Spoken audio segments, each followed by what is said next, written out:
To tweet or not to tweet? That is the question for academics.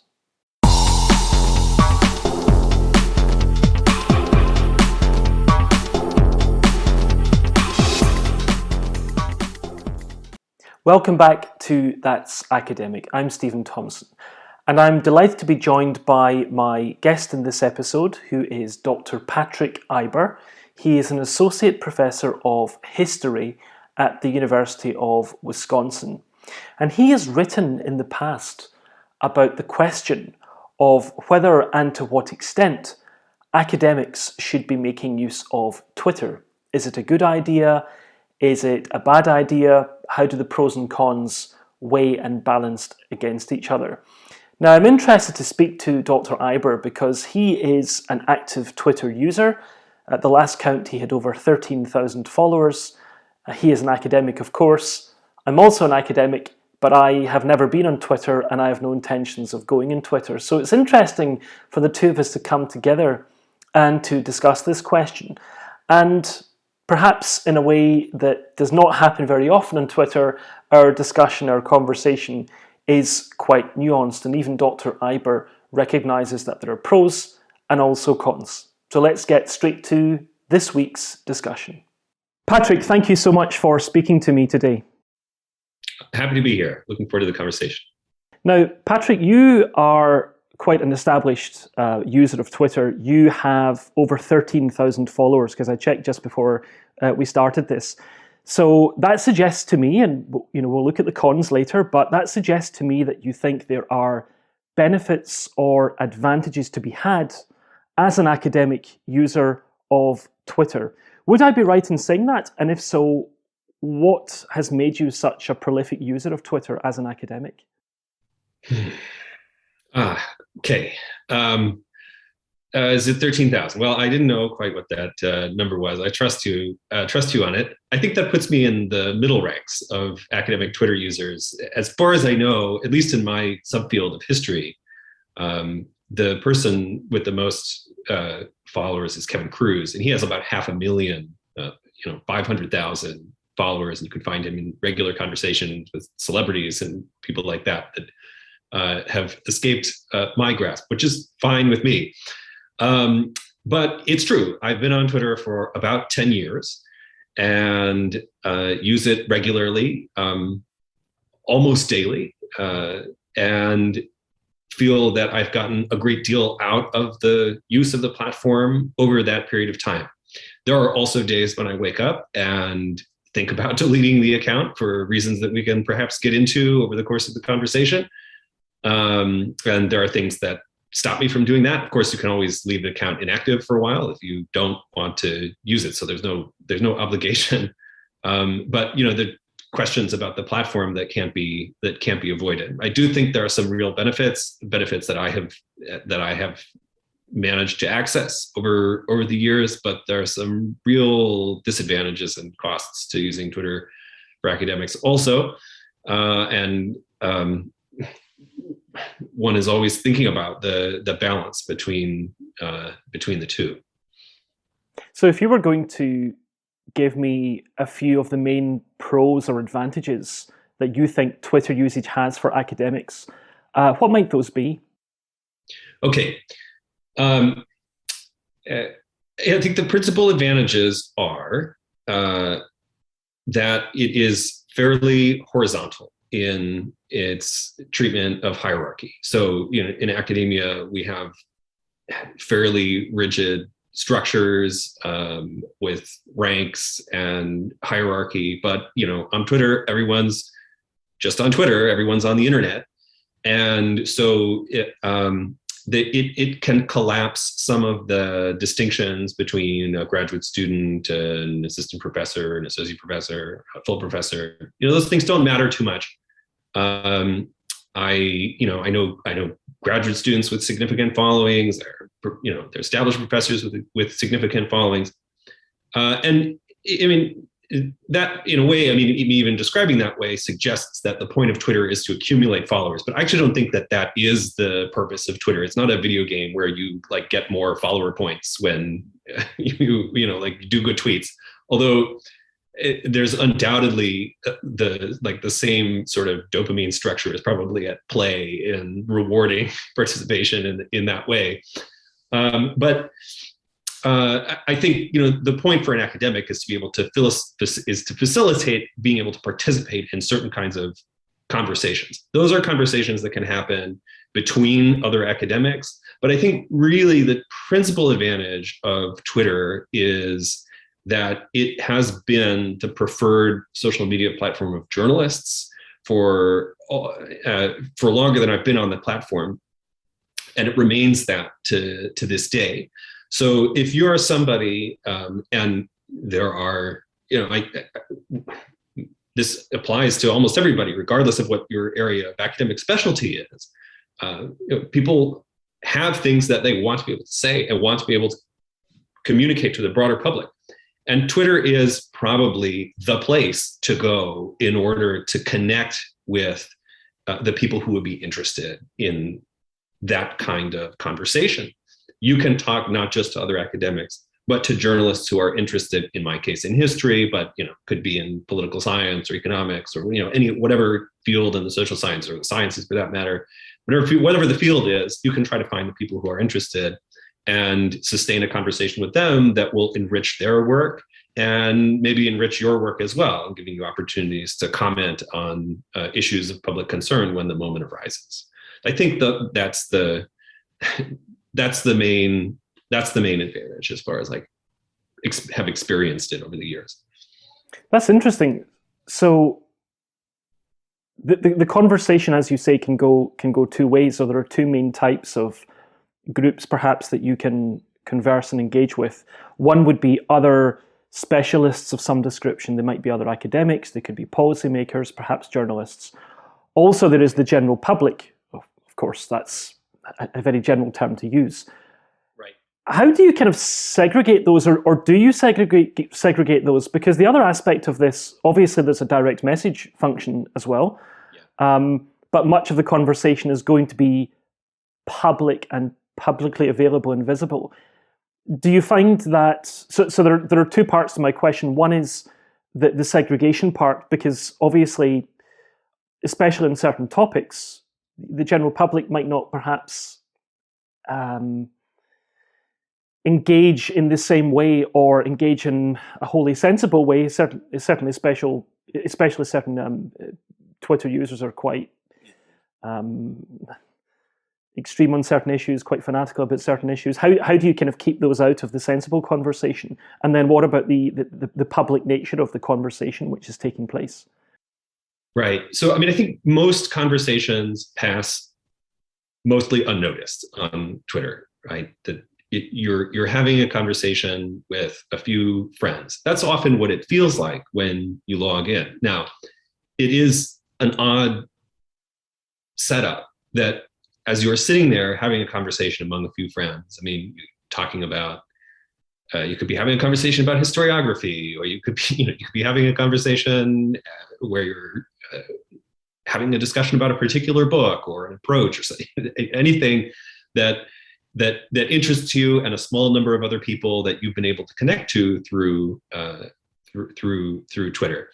Kevin Kruse, who I mentioned earlier, has described Twitter as kind of being able to have a global office hours that anybody can attend. And that, I think, is a really nice function that it can have, that people can approach you, and if they do so in the way that you would approach somebody in office. Hope that somebody's approached in office hours with, a sort of spirit of openness and generosity, which is, I think, the overwhelming majority of interactions that I've had, that most people have had, although there's some things that I want to nuance about that. This is you can be in conversation with a lot of people, you can have those kind of conversations with the understanding that at any moment there is the possibility that it's as if you're office hours had been bugged, and then somebody's going to blast a megaphone out to the whole block or something, and everybody's going to hear what you just said. If something gets picked up and goes viral in that way, it really changes the nature of the communication. It becomes a kind of object that gets separated from you, that gets decontextualized. And all of a sudden, people are reacting and responding to it in a different way. That's happened to me a few times, where something that I have said in the course of a conversation, just hit the nerve. That you can say 100 things and have one of them be the thing that takes off and obtains virality.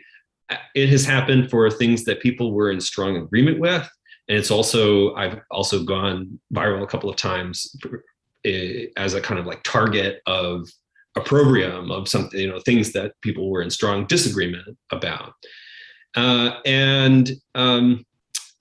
Twitter has more tools for managing those kinds of aspects of the experience now. You can mute threads. So if a thread is like generating just thousands of retweets and replies, you can just mute it and you won't see them anymore. You can also lock your account, which will prevent people from following you, will prevent people who don't already follow you from seeing your tweets. And the thing about the internet is that people move on. So, there have been a couple of times where I just got tired of dealing with something and I locked my account for 3 days and I unlocked it 3 days later. And, nobody's mad at you anymore. They're mad at something else. So that, when that kind of thing happens, it can be managed. But I did want to mention, that I think the overwhelming majority of interactions that that I have on Twitter are positive, and I think that's the experience for most people. But obviously, there are differences here that women face more harassment, that people of color face more harassment on Twitter, and while I sometimes get angry messages either to Twitter or to my email, it doesn't happen all that often. And I am absolutely sure that if I fell into a different demographic category, that I would at the very least be getting more of that kind of response to the things that I was saying. I could be saying the same things, and coming from a different person, they would generate a lot more. They would generate a lot more pushback. So that is something that I'm aware of as shapes my particular experience, and also is something that people need to be aware of and think about. I'm interested in what you said in relation to maybe something you've said, or perhaps a piece of work that you've referred to, your own work that has gone viral.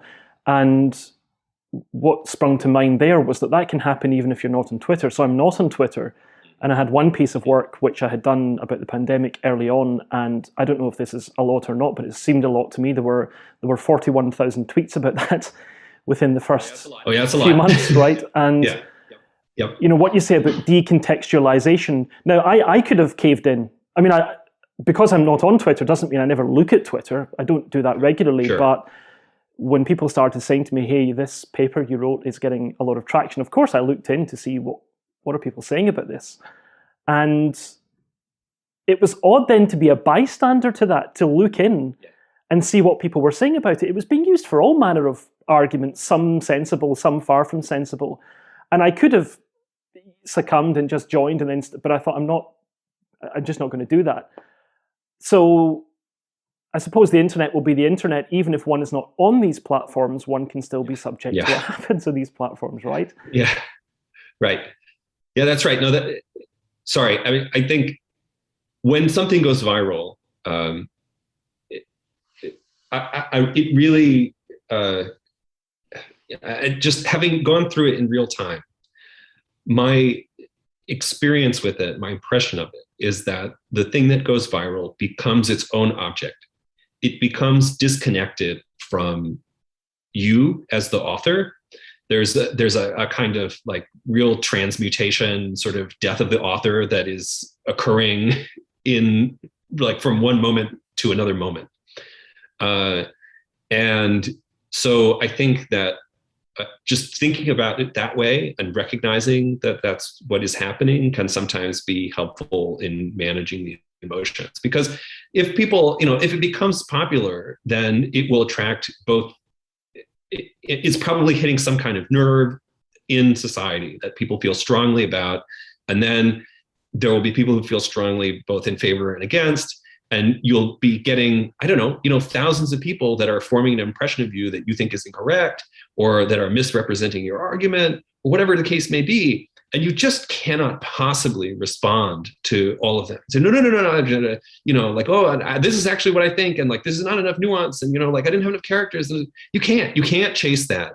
It's just not possible. You can strive for clarity. You can, can add a little bit of context and, do a tweet thread or something. But in the end, you have to let it burn out. And just hope that, overall, the thing that you're contributing to the public conversation is the magnitude of the value that you're adding is greater than whatever is being subtracted by the kind of nonsense when that sort of thing happens. One of the things that we talk about in academia is the impact of our research. And so in the UK, for example, this is measured in a 6-year cycle that the government basically conducts to ensure that publicly funded universities are spending money wisely.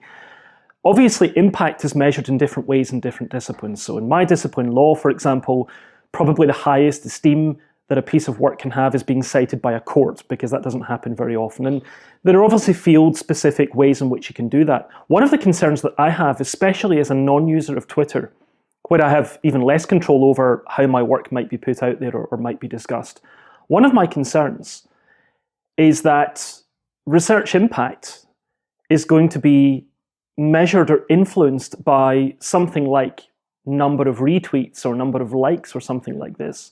There are some people out there who would probably quite like that to be the case because they have huge Twitter followings. But as someone who's inherently skeptical of the use of metrics in our sector, I'm not really very enthusiastic about that prospect.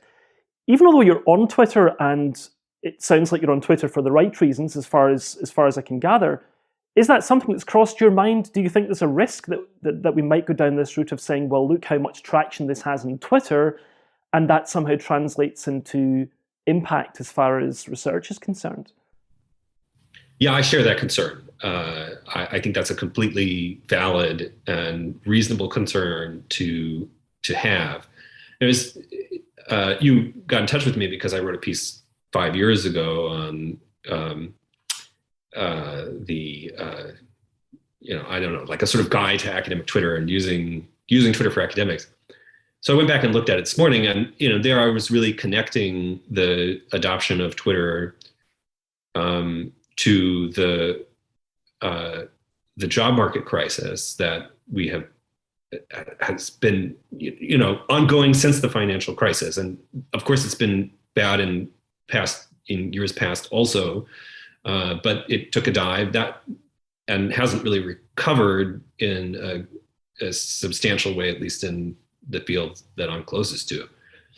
That was something that caught me. I was several years looking for a job before I landed somewhere. And now I'm very lucky to be in the position that I'm in, and very privileged to be so. So I managed to scrape through, but I joined Twitter kind of in the middle of that process, thinking that I might not have a future in academia, and that I wanted to be able to communicate some of the things that I'd spent years studying with a public anyway, even if I didn't have the platform. And so in that piece, I sort of said that I felt like a lot of Twitter adoption at that time was happening among contingent faculty, people who are off the tenure track. And since then, there's been a huge influx, I think, of people who are tenured academics who have moved onto Twitter. And so I'm not sure that some of the generalizations that I made there are as valid as they were. at the time. Like I remember, I brought up Kevin Kruse at the beginning. I remember when Kevin Kruse joined Twitter. Like he had a new book, and his publisher probably told him to join. I don't know. And I remember when he had 13 followers. Now he has 500,000. He's very good at the form. Like he's very good. I mean, he's got a combination of sort of accessible humor and knowledge that is directly relevant to today's political fights, which it has been a recipe for getting a huge amount of attention. He does it very well. So if this is not in no way trying to complain about anything that he's done, but I would never want to see a world where sort of the adoption of Twitter by contingent academics would be part of a broader process of kind of ratcheting up of expectations for public engagement and other standards for tenure, when what we really have is a jobs crisis that is really like that's really where the problem lies, and the fact that there's a kind of potential arms race among the applicants that one sees every year, with more and more publications and book contracts and people without jobs, position that I myself was in at one time, and scrape through to the other side. But I wouldn't want that same thing to happen, and I wouldn't want it to happen with public engagement. I think it's a positive thing if people do recognize that public engagement is a valuable way for academics to spend their time. But I wouldn't want it to become that there is one sort of normative way of demonstrating the value of your engagement. I certainly wouldn't want it to be the case that Twitter had to become the way that we were measuring that. I mean, like other social media platforms, Twitter rewards quick emotional bursts of reaction. And those can be completely compatible with good scholarship. But there are things that we also need to do which are not compatible with that kind of format. And I wouldn't want us to start shaping our research agendas and the kind of questions we ask around the issue of whether it's something that could be popular on social media. That just seems like a terrible way to allow the structures of a media company to determine the way that we think, which I think already is a danger that exists in users of the platform. So yes, I'm in complete agreement with you on that issue. I would want to keep that away with a long pole. There are a few things that you said there that got me thinking, both on the job market side of things, and I'll say a little bit about that, and then also about whether there's a risk that, and obviously different users are going to use Twitter in different ways. So I've looked in, I haven't stalked your profile or something, don't worry, but I've looked into some people in my field, some people I know, and some people are using it to drive the public engagement aspect. And I think that can be a positive thing. Certainly public engagement is a good thing. Obviously, knowledge should not be locked up in academia and so on. We should try to disseminate it and also get feedback from it too. And if people are using Twitter in that way, then I don't think there's a great deal of criticism that can be mounted upon that. But then I see some other academics in my field who have substantial followings, some of them even more substantial than your own. And half the tweets seem to be about what I had for breakfast, what I think of my latest toothpaste purchase or something like this. And I just worry that that's giving a visibility to people based on nonsense. But then they've got the platform which they can then use to push some other agenda. If I could just, though, return to the job market point, I'm really glad you raised this issue, because my question then would be, is there a risk if more and more academics are on Twitter, and that's the choice of every individual academic, and who am I to criticize that? But if I was to end up in a minority, which you might say is my decision, it's my fault, whatever, it's true. But is there a risk then that either I'm choosing between being visible, being noticed by being on Twitter, or somehow cutting off my nose to spite my face by saying, well, I'm not going in Twitter, but then some people think, well, this person can't be so visible or can't be so active because out of sight, out of mind, although I might be doing, well, I'm doing other work that's perhaps less in your face, but I would hope is serious academic work that has traction in other ways. Is there a risk that really this is kind of the modern version of the old guys in the golf club or the tennis club or something like this, that it's almost like it's the old boys network of the 21st century or something like that, so far as job implications might be concerned? Well, that's an interesting question, because like a lot of social media, I think the adoption moved in waves. I mean, it's easy to feel like these platforms that are with us now are going to be with us forever, but previous social networks have come and gone. And, I think that there are waves. I think they have something like life cycles, these platforms, where there's a kind of early adopter where it's kind of exclusive and cool, but not that useful because it's not that populated.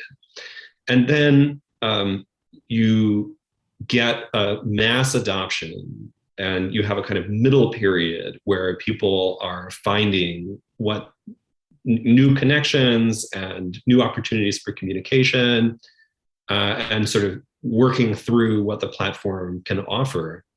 And then there is a kind of decadent period where people start thinking about ways that they can use the platform to profit, to manipulate, to whatever. And the kind of demographics that change too. I mean, I've gone in 10 years, I've gone from being 30 to being 40. I've gone from being a kind of young, relatively early adopter of this technology as an academic to an utterly middle-aged, like conventional academic career that it's not, it's not cool because I'm on it anymore and the kids are somewhere else. So I don't know that if it's an old boys network, it's a network that has aged in a strange way, because that wasn't the kind of the origins of how people came to be on the platform. And to be honest with you, I don't think that is a major problem that we at least have at the moment. It would be worth keeping an eye on, perhaps, but I think that Twitter is going to collapse of its contradictions before that becomes a problem. I think that there are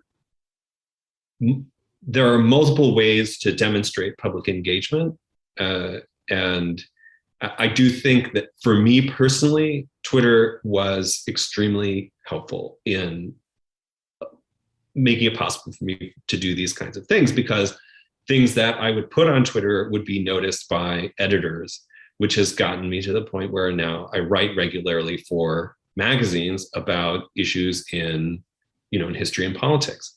And I guess in part as a result, I don't put as many of my thoughts on Twitter anymore because I have another platform that I can use to, of course, when I write something, then I share it on Twitter, but that's it's a different kind of use than putting the drafts out there, which I think can be a useful thing. And sometimes people do that, as you say, I'm having an idea, here's an idea, let's see what the response is, and maybe I learn something from a criticism that happens, and that still does happen to me, and I see it happening to others in ways that I think are really productive. I think people can also build networks of solidarity. Another thing that's really great about it is international communication. I am a historian of the United States, but also of Latin America, and so I can be in contact with people from around the globe who care about these issues. We don't have to go to a conference anymore. We can meet in this kind of, it becomes a sort of like de facto virtual meetup space for these kinds of things. So I think that those are at least on. I'm not overly concerned about the issue that you raised. Although if it became that, then I would worry more. So, as you rightly say, there are different possible uses there for Twitter. If it's a case of putting out your published work, here's what I've done, here's a link.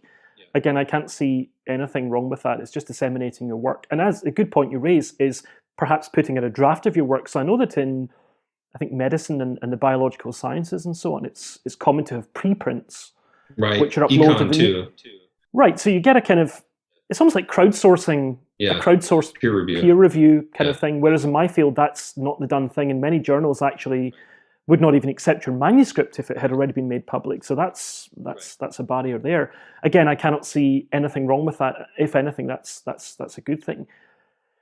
But of course, then there's another possible use, which is simply, some people have gone from spending their time writing, say, peer-reviewed papers, and then the percentage of time they spend doing that goes down, and then it was more about blogs. Well, again, that's not necessarily a bad thing, because publishing can take ages, especially in time-sensitive subjects. But then if we take it down to Twitter, it's so many characters? Was it 120? I can't remember. But it's 280 now. It used to be 140. I can get away, as a non-user of Twitter, I can get away with such an ignorant statement. I'm really not up with the times, you see.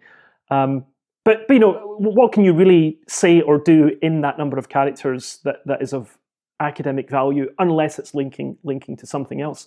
What I would like to come to here, maybe the final substantive point we'll talk about on this, is, and I think it's going to be obvious to people that I'm approaching this from a skeptical angle, and that's fine. I'm not sure there's anyone necessarily to blame for this, and I'm not trying to pin blame on people. I'm perhaps concerned that this is going to be a very convenient medium for people who are all form and no substance. It's not the only medium for that. And I'm certainly not saying that everyone who's on Twitter is all form and no substance, not what I'm saying at all. But I think for those kinds of people, this could be very convenient because they can talk about what they had for breakfast, do they prefer Starbucks or something else or whatever it might be. And they are taken perhaps by journalists, perhaps by editors, as a serious player in the field because they have tens of thousands, perhaps hundreds of thousands of followers, but actually they're not really rated within their academic discipline. Is there a risk of that, would you agree? And B, is there any control for that, any way of countering or managing that risk if it exists?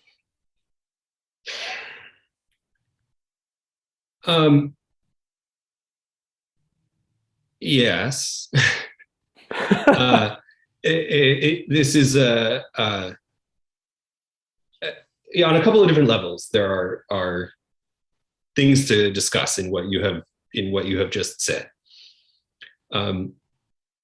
Look, I think that obviously you as a Twitter user, you determine who you follow.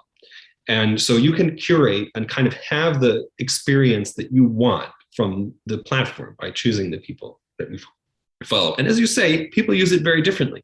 Some are talking about their lives a lot. Some are talking about their emotional life a lot. Some of them are thinking out loud. Some of them are gathering ideas. Some of them are trying out ideas.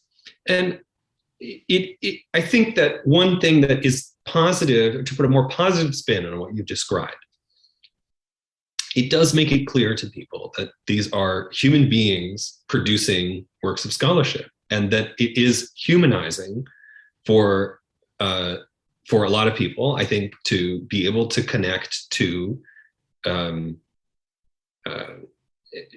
people who are on Twitter. This is one of the things I think is attractive about the platform for some people. I mean, you feel like you're connected to a celebrity in a way that you were not before. Now, academics are rarely celebrities, and that's probably for the best. But there are people who do like us and admire what we do or something like that. And then they get to see something else, some other aspects of our personalities. And I think it's fine for people to share other aspects of their personality on Twitter. But people do, I think, over time sort of reveal aspects of themselves. And sometimes there are things that might be healthy about that, and sometimes it might not be. I mean, it just sort of depends. But honestly, I think that the people that you worry about being superficial show themselves to be superficial, including in the way that they engage with Twitter. And that doesn't mean that everybody who's, like posted a picture of a meal is necessarily superficial, right? But it's just the sort of the balance of what they contribute. So the way that I approach it, at least at this point, is to really try to think about what I have to add to a conversation that is happening. If I don't have something to add, I just don't say anything. I mean, there are so many times when it feels like there's pressure to weigh in on everything that's going on. What are people talking about today? What is the article that people, like, what is you have an opinion. And the cool thing about it is that there are, you'll find people who have really a kind of expertise that allows them to contribute. It could be personal experience, or it could be, academic expertise or whatever. So people will find ways to contribute to the conversation. And if you don't, then that's okay. Like your time will come. Like that's the point, right? And you're there when the time comes. I do want to circle around back to something that you said earlier, which is that, like, how do you do anything in 280 characters? Well, I think that I can acknowledge that sentiment. And certainly people have had that. I think this is one of the things that is driving the kind of return to blogging and podcast. I mean, podcasts have really taken off. Podcasts, 2-hour conversation, 1-hour conversation, however long it's going to be, in part because, there's a sustaining over a longer period of time, an argument or a set of thoughts. The popularity of Substack, there are a couple of historians that, like, if Kevin Kruse is the big Twitter historian, Heather Cox Richardson has a hugely popular Substack subscription, Substack that goes out to hundreds of thousands of people. And these are reflected, sort of curated thoughts that help people place the day's events in historical context. And I think that's a very valuable service that she's providing. And both Kevin and Heather in these cases, look, they're reaching far more people than will ever read a historical monograph that either of them would write. So, like, you just one has to acknowledge that if our goal is to help people develop new understandings, then this is they're going to be able to do it this way in ways that they might not be able to do otherwise. The difference between, as sustaining as teaching is, we're sitting in a seminar with 15 people, or maybe we're in a classroom with 150 people or 300 people or something. But there's a room of 400,000 people, of 500,000 people. I mean, that's the opportunity to share your insights with a larger crowd is something that can't necessarily, I mean, it could come through other social media platforms, but it can, this is a kind of unique and valuable thing about it. And you can, with Twitter, do things like take screenshots. So sometimes what historians will do is, when they're making a point or they see somebody say something which is historically incorrect, they'll start a thread where they, in a few sentences, say something and then attach a screenshot of the piece of evidence, and then go down and do 6, 7, 8 of those or something like that. And at that point, you're showing historical reasoning. You're showing how we reason from evidence, how we use evidence to build a picture of the past. And you're really providing a kind of educational service to a broader public. So I think that you can use, with all of the limitations that the platform has, you can still really show and practice good, coming from my field, you can practice good history on Twitter. Let me finish up this long thread of thoughts by saying that a lot of Twitter, as I've indicated, is driven by emotional engagement. And there is a kind of dynamic, I think, where politicians will say things that are incorrect, but emotionally resonant to their followers. And then, professors will come along and say, look what you got wrong here, this, that, and the other thing. And they think that they're providing an educational service. And in fact, they're contributing to a dynamic where the followers of these politicians are already skeptical of higher education, of elite professors, and so on and so forth. And in what looks like a kind of presentation of facts, historians are playing on a terrain that the politician that they're correcting is not playing on. And so I do think that sometimes this process of education, or what looks like education to us, can actually be contributing to the dynamic of political polarization that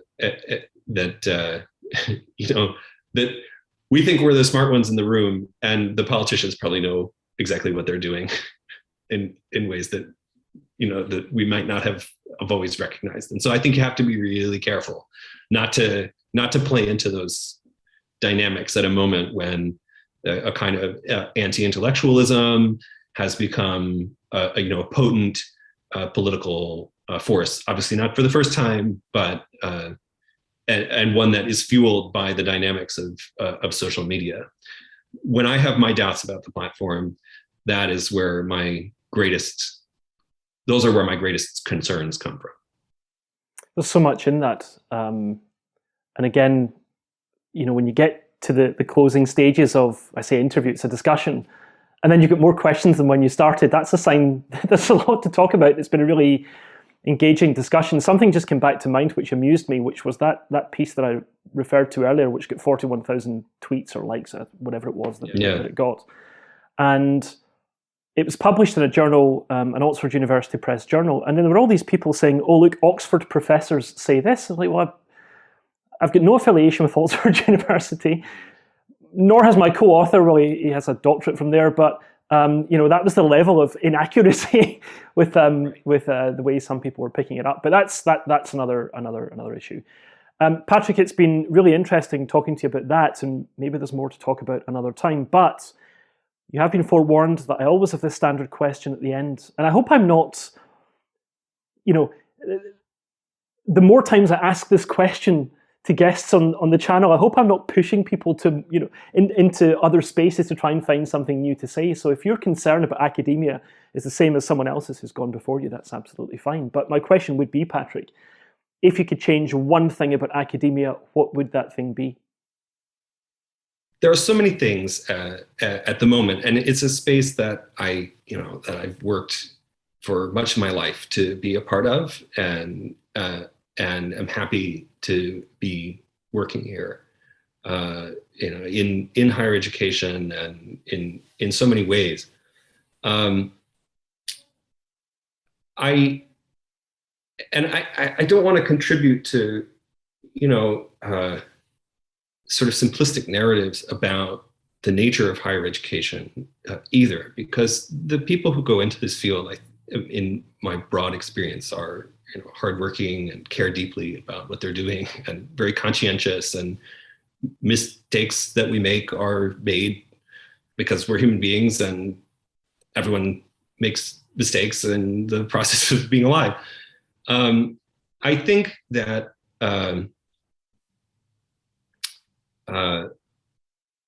we need to, that as a result of the crisis in jobs and the availability of jobs, the lack of availability of jobs in many fields, we need to have a very serious process of rethinking what graduate education looks like, what hiring looks like. We need to find ways to make academia more representative of the population of the country. There have been enormous progress made in these areas. It's not impossible. I mean, my building at the University of Wisconsin until I think the 1970s didn't have a women's bathroom, and now more than half of the faculty are women. So there are possibilities of relatively of transformations over a period of time. But in a lot of ways, the academics look like the kind of privileged class of people from a couple of generations ago, and it takes time for careers to move through the system, but we need to be preparing the next generation for to do the work of the university for the decades to come, and the societies that we're building and that we want to build, and the sort of changes that are happening. And so I want them to be connected to public mission. I think that being on Twitter is by no means a necessary thing to be connected to a public mission, but it's one way. It's one small way of for some people to contribute to that. But I really worry that we won't be able to do this job if, that we won't, as a university system, an academic system, be able to do this job if we don't have jobs for the people that we're training, for the next generation. So that's a lot of connected things, but we have to find a way to train and employ people to do the work that we think is important for the decades to come.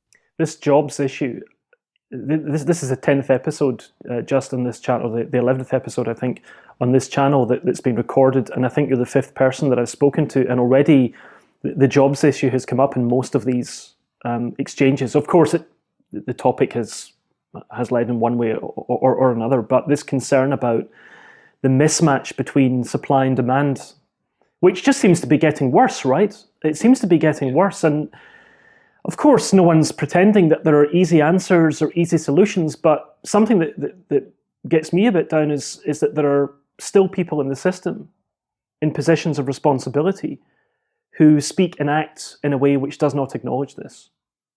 And it's all about all the same kinds of things we used to look for in job applications, or if a person's out of work for a while, drawing all kinds of inferences from that, or whatever it might be. And it's like, well, what do you expect from an industry that's more and more competitive every year, where there are so few employers relative to the number of employers in some industries, where you have to up sticks and move around the country or even around the world for work purposes? It's really, really tough. The answers are ever elusive, but I agree with you. I think there has to be a concerted effort to do something meaningful, and certainly not just window dressing. Right, I agree with that. Look, I don't know what the answers are either. Obviously, many programs have already reduced their numbers to try to meet the sort of supply and demand thing. But universities, in the end, universities are making decisions about the kind of hiring that they want to do. So I am certainly a supporter of graduate student and faculty unionization. I think that protecting living conditions throughout the life cycle of a person is valuable, even if somebody goes through the process of getting a degree and in the end isn't able to get a job, at least that they had health insurance and didn't go deeply into debt in the process of doing it. This is very different in law, right? Where, at least in the United States, people go deeply into debt, not to do JD PhDs if they're looking for an academic track, but just for PhDs. So just for JDs, I mean. But I think that it's so hard because the idea of what constitutes the public interest is something which is so deeply contested right now. But in the end, whether we work at private or public universities, we are working for the public good. That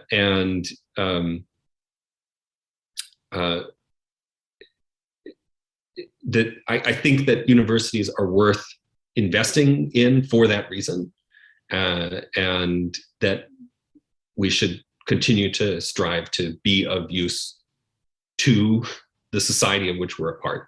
This is not I've never liked the idea of the ivory tower. I understand why, people get, our lives are protected if you manage to get through to tenure and the protections of tenure, that the kind of vicissitudes that other people face are, protected from those.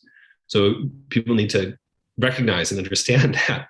But I've never liked the idea of the ivory tower as being in some way disconnected from the rest of society. We're part of it. We need to offer things, and we do, but we need to continue to make that clear through the way that we behave and the things that we have to offer. It's funny because, I know we're trying to finish the conversation here, but in some ways, the popularity of Twitter, like historians, there's never been more demand for historical knowledge. People are hungry for it. After Trump was elected, what is the historical precedent here? And there are wonderful writers in places like the New York Times opinion page, Jamel Bouie, for example. He's not a trained, it's not a PhD historian, but he writes beautifully about history and deeply engaged with the work of historians. Adam Serwer at The Atlantic does similarly.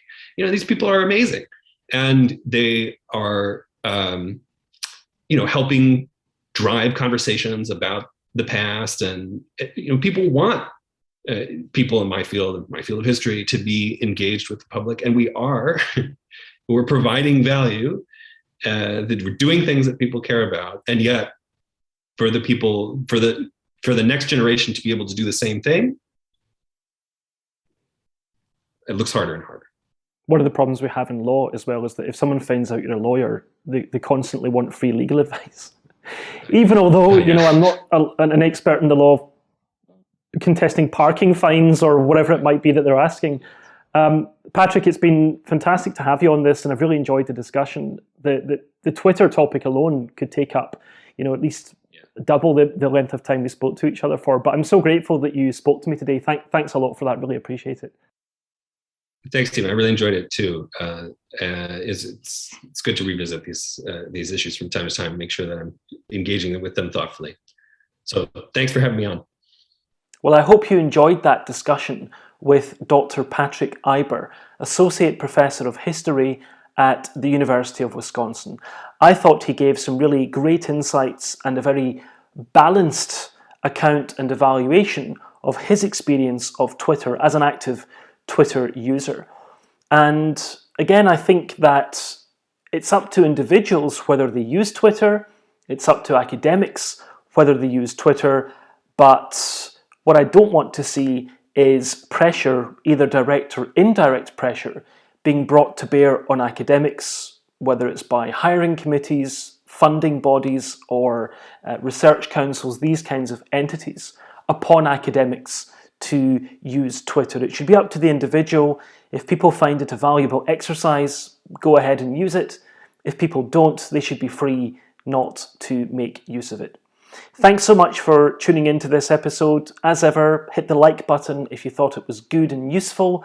Subscribe if you would like more of these types of interviews, and do check out other videos which are currently available on this channel. Really grateful for your support. I hope it's helping you in one form or another, and I'll see you next time.